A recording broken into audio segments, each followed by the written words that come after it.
Hey guys, sorry for the way that I look. I just had like a horrible sneezing fit. My allergies are really getting to me today.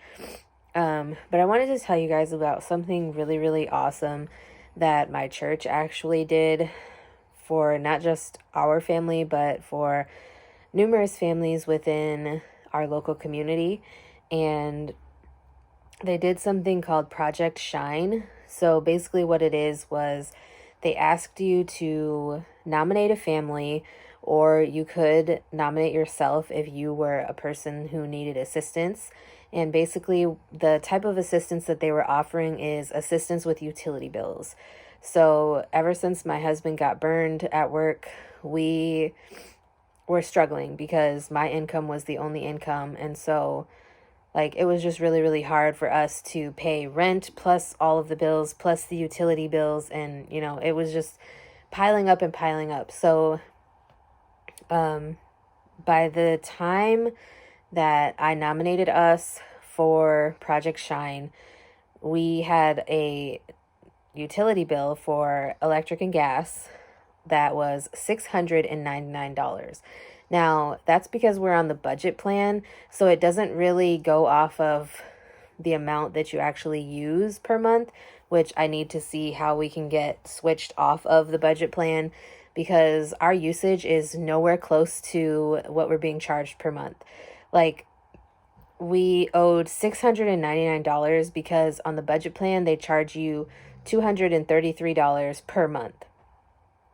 Or at least that's what they're charging us based on historical usage. So they take like the last year of usage, and your next budget year is based on the usage that you had. So we're basically going off of the usage from the woman that used to live in this house before us, which we probably never should have signed up for the budget plan in the beginning, because I just looked at our electric and gas bill, and what we would have been charged over the past month was $89. So if you compare that to what we actually got charged because we're on the budget plan, which is $233, that's quite a bit more expensive than what we're actually using. So like I said, I need to figure out how we can get ourselves off the budget plan, or if we just have to like suck it up and deal with it for the rest of the budget plan year, which I think our budget plan year ends in May. So I don't know. Now, back to what I was saying about Project Shine. They asked for nominations, or you can nominate yourself, like I said. And then the people who were nominated, they asked them to share their story of why they thought that they deserved help and like why they needed the help. And so I made sure to just flat out be honest about the whole situation. I told them, how difficult it has been since my husband lost his job after being injured at work, and, that I'm still trying to work, but being the only income has really affected like our ability to pay the utility bills.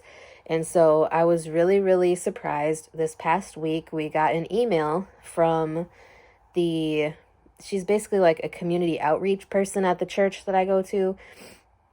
And she kind of handles all of their like food pantry services, different community projects that they do.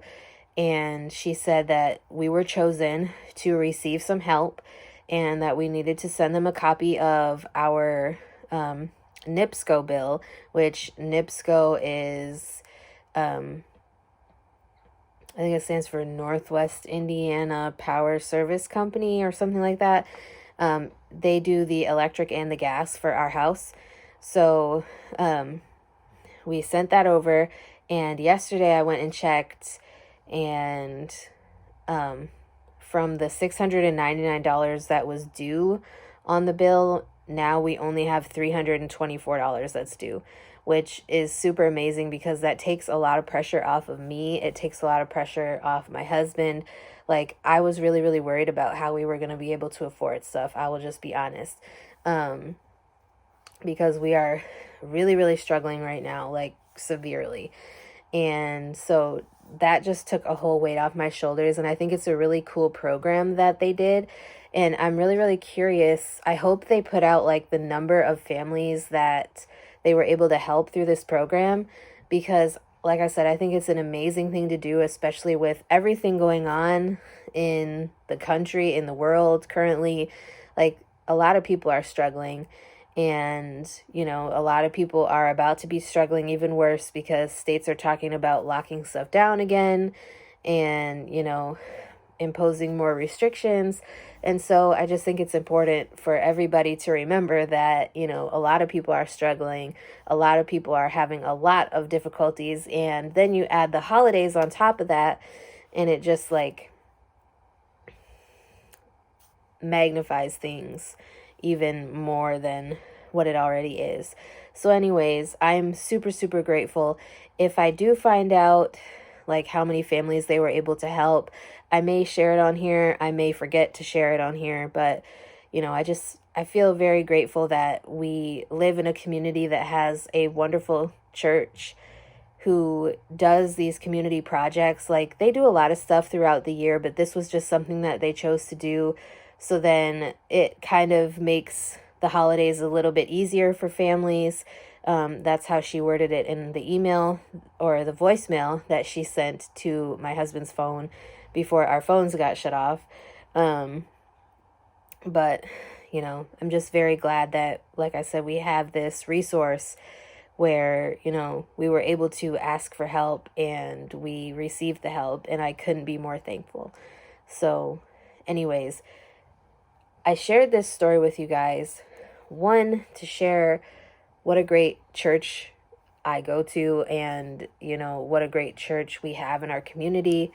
And two, to again reiterate that you should never be afraid to ask for help, reach out for help, apply for programs, especially now. Like I said, everybody is struggling. The coronavirus has impacted a lot of people, and, a lot of people lost their jobs. A lot of people still haven't been able to find work, or, they're stuck at home caring for kids that are e-learning. So just don't be afraid to reach out and ask for help if it's something that you actually need. So I don't know what's going to happen to us from here, but, I'll continue to update you guys as things happen, I guess. But anyways, I will talk to you guys again in my next video.